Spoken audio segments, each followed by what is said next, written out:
c'est pour faire un militaire, il y a besoin que d'une moelle épinière. Mais bon, elle est peut-être un peu vexante. Mais enfin, elle est aussi d'Einstein.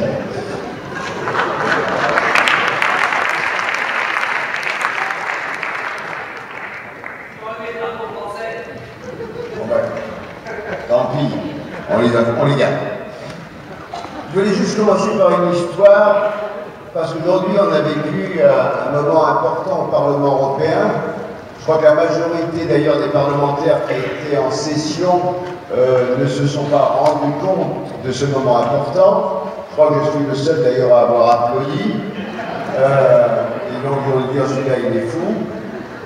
On a eu un vote, et un vote qui paraissait comme ça assez anodin, et qui permet d'augmenter les importations de viande en provenance des États-Unis de 20 000 tonnes, de viande de haute qualité. Et c'est vrai qu'on a voté ce texte, et la plupart des gens ont voté parce qu'ils ne se sont pas rendus compte de ce qu'ils étaient en train de faire. En votant ce matin ce texte, on a mis fin à 13 ans de conflit sur le bœuf aux hormones.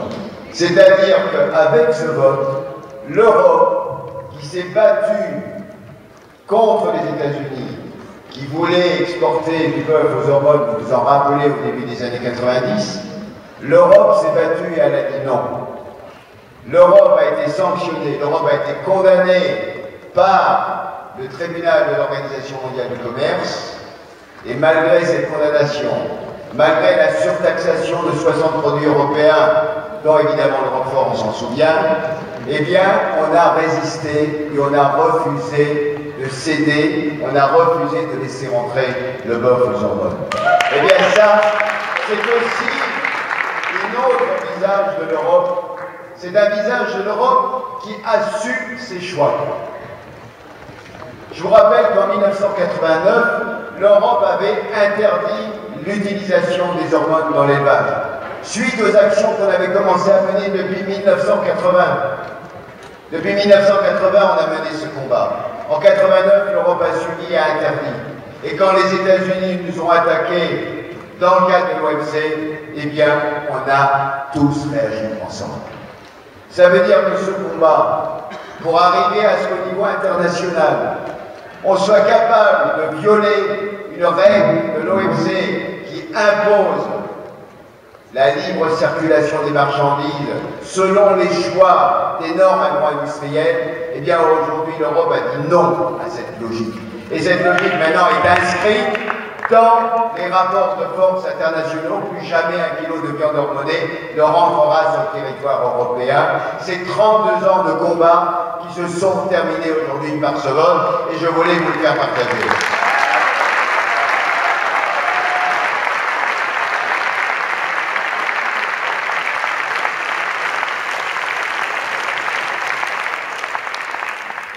Ça vaut parfois la peine d'aller en prison et quand on en sort, on est quand même content parce qu'on voit quand même que ça permet de gagner. C'est ce que j'ai tweeté ce midi. Les gens se sont dit il est fou, il tweet ça, mais bon c'est comme ça. Bref, ça veut dire que les combats que nous menons, Dany a parlé du nucléaire. Ce combat, on a commencé ensemble au début des années 70. On sait que ça va être difficile, que pays par pays on commence à gagner la sortie du nucléaire. Combien de temps ça va prendre?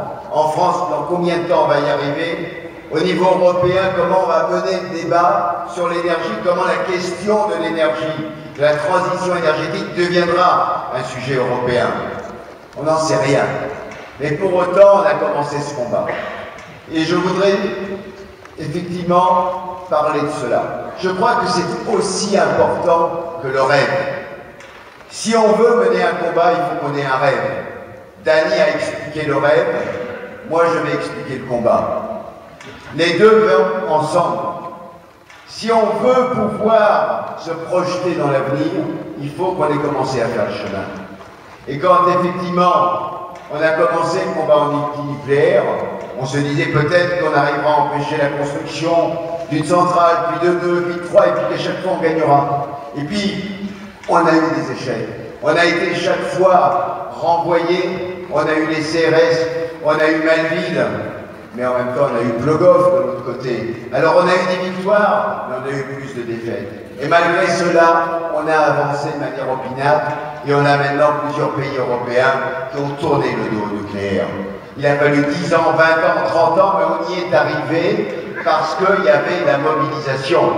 Et avant, effectivement, de gagner l'ensemble de l'opinion publique, il faut d'abord, souvent, qu'une minorité se lève et s'engage dans le combat, même s'il a peur d'être seul, mais ça a été souvent le lot des écologistes au départ, qui ensuite ont vu, effectivement, les gens les rejoindre dans le combat. Et je crois que c'est la plus belle image qu'on a vue par rapport à cela. Et ça fait très longtemps qu'on n'avait pas vu autant d'hommes et de femmes se mobiliser contre le nucléaire que dimanche dernier quand on a fait la chaîne humaine. Cette chaîne humaine, à l'appel de l'ensemble du réseau, a été un moment magnifique. Ça a été un moment d'abord humain, chaleureux, une formidable organisation. Et là, c'est vrai que je veux remercier le réseau Sortir du nucléaire pour cette formidable mobilisation. C'était pas évident d'organiser une chaîne humaine sur plus de temps. Bien, ça a été fait. Et au milieu de ce chaîne, eh bien, nous y étions, et Eva est au milieu, devant la centrale nucléaire de Cruas. Elle donnait la main et il y avait des centaines et des milliers de personnes de chaque côté. Ça a été quelque chose de très important. Mais qu'est-ce qu'on a retenu le dimanche? Est-ce qu'on a retenu dans la presse les 60 000 personnes qui se donnaient la main ou les 60 000 personnes qui étaient à Villepinte avec Sarkozy? Eh bien, moi, je dis que ce qu'on a fait, nous, était beaucoup plus important que le meeting de Villepinte.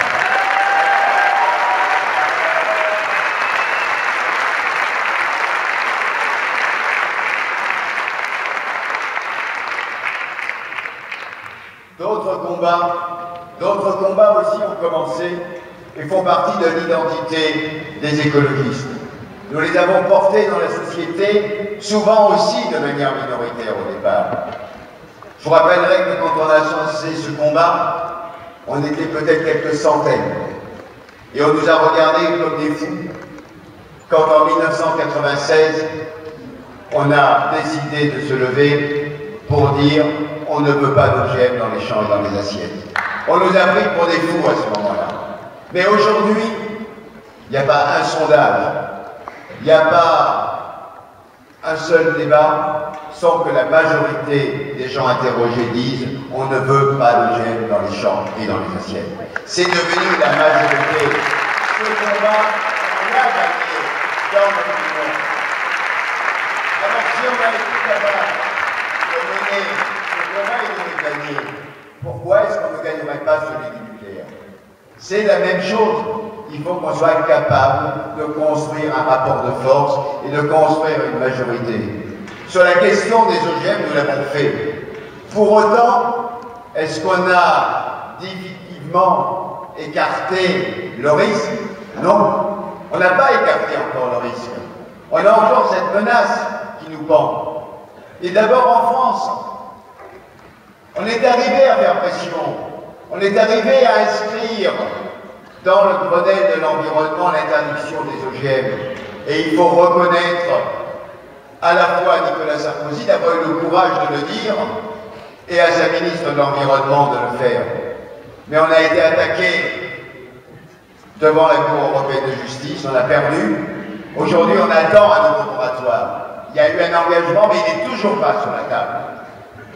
Qu'est-ce qui va se passer dans les 15 jours, dans les 3 semaines à venir, si ce moratoire n'est pas pris?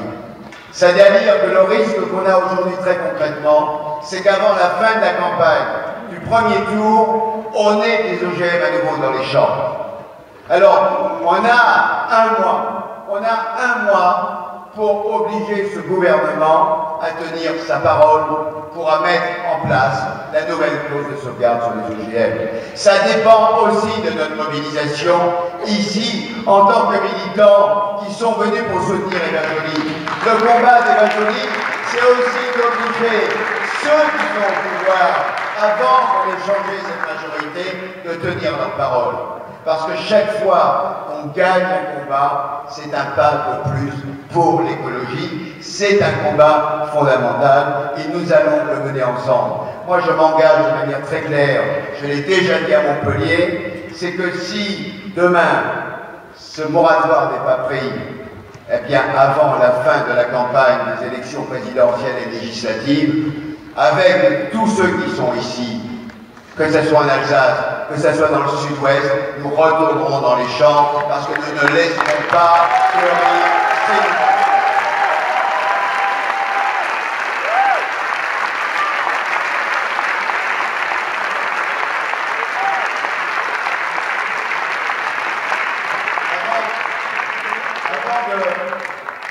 Je vais vous parler du troisième combat qui me paraît fondamental et qu'il faut mener aujourd'hui et qui sera l'objet d'un débat avec nos partenaires après les élections présidentielles et législatives.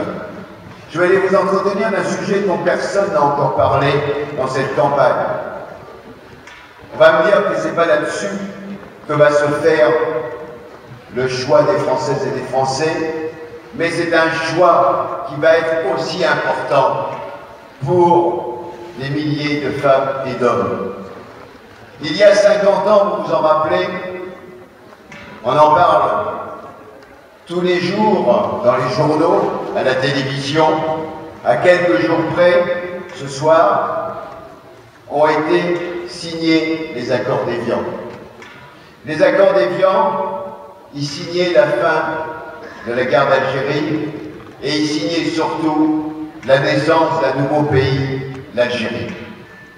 Ça a été évidemment la douleur pendant de nombreuses années de guerre, ça a été l'humiliation pour certains, la lâcheté pour d'autres, ça a été un moment terrible. Et cette indépendance qui aurait pu se faire par d'autres moyens si l'intelligence humaine avait prévalu, s'est faite dans la douleur, mais elle s'est faite parce que ça faisait partie de la cohérence et de la logique de l'histoire. On ne peut pas dominer un peuple malgré lui, on ne peut pas l'occuper malgré lui. Eh bien, ce qui s'est passé là, je ne voudrais pas que dans les 5 ans de la nouvelle présidence à laquelle, du nouveau gouvernement et la nouvelle majorité à laquelle nous allons participer, je ne voudrais pas que dans ces 5 ans se reproduise une histoire tragique sur un autre territoire à décoloniser. Je vous parle aujourd'hui de la Nouvelle-Calédonie.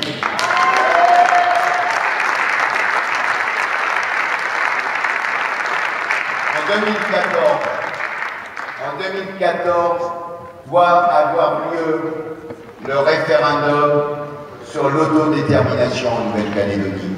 Il faut que la future majorité socialiste et écologiste soit en capacité de tenir sa parole face au peuple kanak.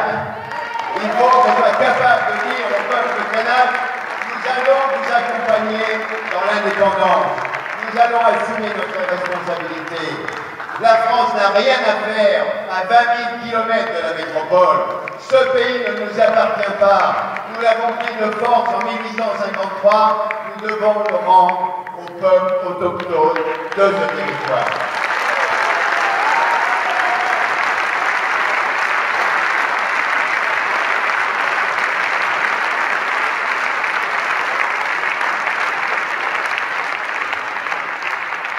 Je crois qu'on n'aura pas de désaccord entre nous avec la nouvelle majorité pour mener ce combat. Simplement, je veux que nous soyons vigilants et que nous ne nous oublions pas ce peuple kanak qui a tant donné aussi et qui a tant souffert.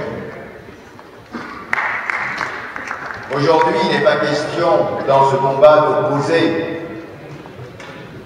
les Kanaks et les Blancs. D'ailleurs, le parti de Jean-Marie Tjibaou, l'Union calédonienne, dont vous avez certainement entendu le nom, le slogan de ce parti indépendantiste, c'était 2 couleurs, un seul peuple. Donc il n'est pas question, dans ce débat, de relancer la guerre raciale d'un côté ou de l'autre, mais simplement, il faut mener le processus jusqu'au bout.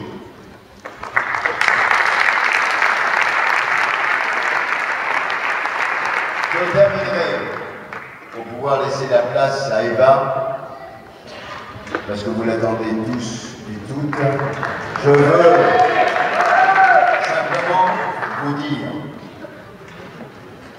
que depuis maintenant 2 ans, un nouveau combat écologique a démarré face à des adversaires au moins aussi puissants que les semenciers comme Monsanto, Bayer ou BASF, ou que comme les producteurs d'énergie nucléaire comme Areva ou EDF. Je veux parler aujourd'hui de cette nouvelle puissance phénoménale.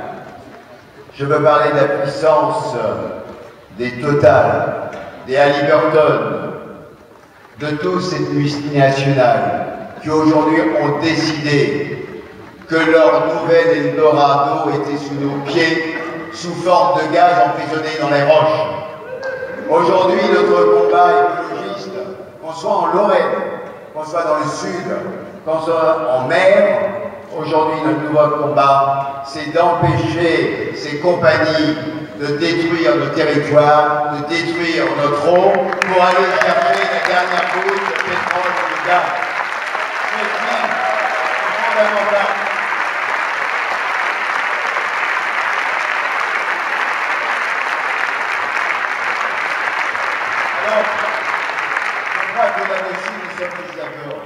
Ce combat, il a été commencé et nous avons gagné les premiers combats. Nous sommes arrivés à faire approcher 3 premiers permis, mais il en reste encore 61. Il en reste encore 61 qui n'ont pas été approchés. Eh bien, la prochaine législature, dans les tout premiers mois de cette nouvelle majorité, notre priorité aussi, ça doit être de faire abroger tous ces permis qui menacent notre sous-sol et nous devons être vigilants, que ce soit à l'Assemblée, que ce soit au Sénat ou que ce soit au gouvernement, pour qu'on empêche cela. Et je voudrais dire très amicalement à certains de nos amis socialistes, pas tous, parce qu'il y en a qui sont dans le combat avec nous. Je veux parler du maire de la Seine-sur-Mer, du député, du président du Conseil général de l'Ardèche, ou du Gard, ou de l'Hérault, qui se battent à nos côtés, avec qui on a mené ce combat. Je veux dire à certains qui croient qu'ils peuvent dire au détour d'une phrase, comme je l'ai entendu il y a 15 jours, dans la bouche de François Hollande, le gaz de schiste avec la fracturation hydraulique, on n'en fera pas, mais peut-être si on trouve de nouvelles techniques, peut-être on pourrait ouvrir le dossier. La réponse c'est non. Aujourd'hui, il n'est pas question d'aller chercher cette dernière route, parce qu'il n'existe pas d'autre technique. Que les choses soient très claires, il n'existe pas d'autre technique. Donc nous allons mener ce combat. Et pour ceux et celles qui auraient envie, dans les semaines à venir, de faire un petit tour dans le sud, je vous invite, le 8 avril, à venir passer le dimanche de Pâques avec nous, à la plage, à la Seine-sur-Mer, pour le Trafalgar des pétroliers. Nous allons faire la première manif maritime contre les pétroliers, contre le projet aberrant d'aller forer à 20 km des côtes de Marseille et de Hyères, à 20 km du parc national de Cancun, à 20 km de la zone de protection des baleines méditerranéennes. Et nous allons le 8 avril, des bateaux viendront de Marseille, viendront de la côte, mais viendront aussi de Corse avec François Alfonsi. Nous allons protéger la côte, nous allons nous mobiliser pour empêcher ce désastre pétrolier. Nous allons, et cela, c'est pour ça qu'il faudra être nombreux, protéger le symbole de la République sur la côte varoise. Nous allons faire un mur de bateaux pour empêcher la marée noire. d'attaquer le fort de Brégançon.